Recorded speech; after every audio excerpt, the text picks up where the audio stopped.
ঢাকা বিশ্ববিদ্যালয় থেকে সরাসরি যুক্ত হচ্ছেন সহকর্মী রাকিব হাসান। রাকিব, প্রার্থীদের শেষ মুহূর্তের প্রচারে কি কি তথ্য আছে আপনার কাছে জানাবেন?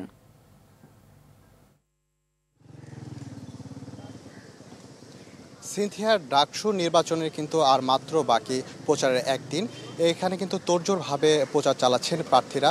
ক্যাম্পাস থেকে শুরু করে হলে হলে কিন্তু তারা যাচ্ছেন, তাদের ইস্তেহার, তাদের লিফলেট কিন্তু ভোটারদের কাছে দিচ্ছেন এবং তাদের যে প্রত্যাশার কথা তারা কিন্তু তুলে ধরছেন।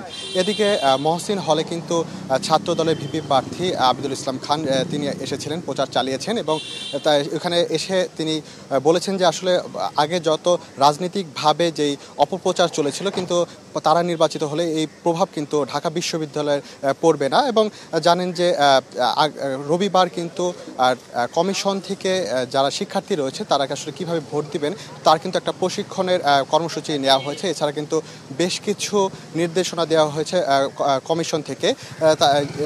জানেন আগামী 8 তারিখ থেকে রাত 8টা থেকে 10 সেপ্টেম্বর সকাল 6টা পর্যন্ত কিন্তু কোনো সাধারণ মানুষ এই ক্যাম্পাসে প্রবেশ করতে পারবে না।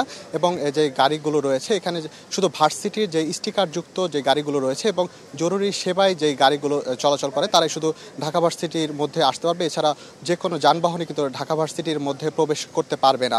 এছাড়া আসলে যারা শিক্ষার্থী রয়েছেন তাদের ভোটদানের জন্য কিন্তু গাড়ির ব্যবস্থা করা হয়েছে, একটি আপ এবং একটি ডাউন ট্রিপের কিন্তু ব্যবস্থা রাখা হয়েছে। যদি নির্বাচনে সাধারণ যে শিক্ষার্থীরা যদি সহজে এখানে আসতে পারেন সেই বিষয়টা কিন্তু চিন্তা মাথায় রেখে কিন্তু এই ব্যবস্থা নেওয়া হয়েছে।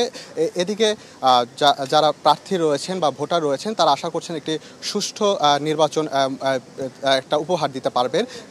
যদি আমরা 19-এর নির্বাচনকে বাদ দিই তাহলে কিন্তু 35 বছর পর এই ডাকসু নির্বাচন অনুষ্ঠিত হতে যাচ্ছে। তাই সবার প্রত্যাশা একটি সুন্দর এবং অবাধ নির্বাচনের মধ্য দিয়ে ডাকসু নির্বাচন অনুষ্ঠিত হবে।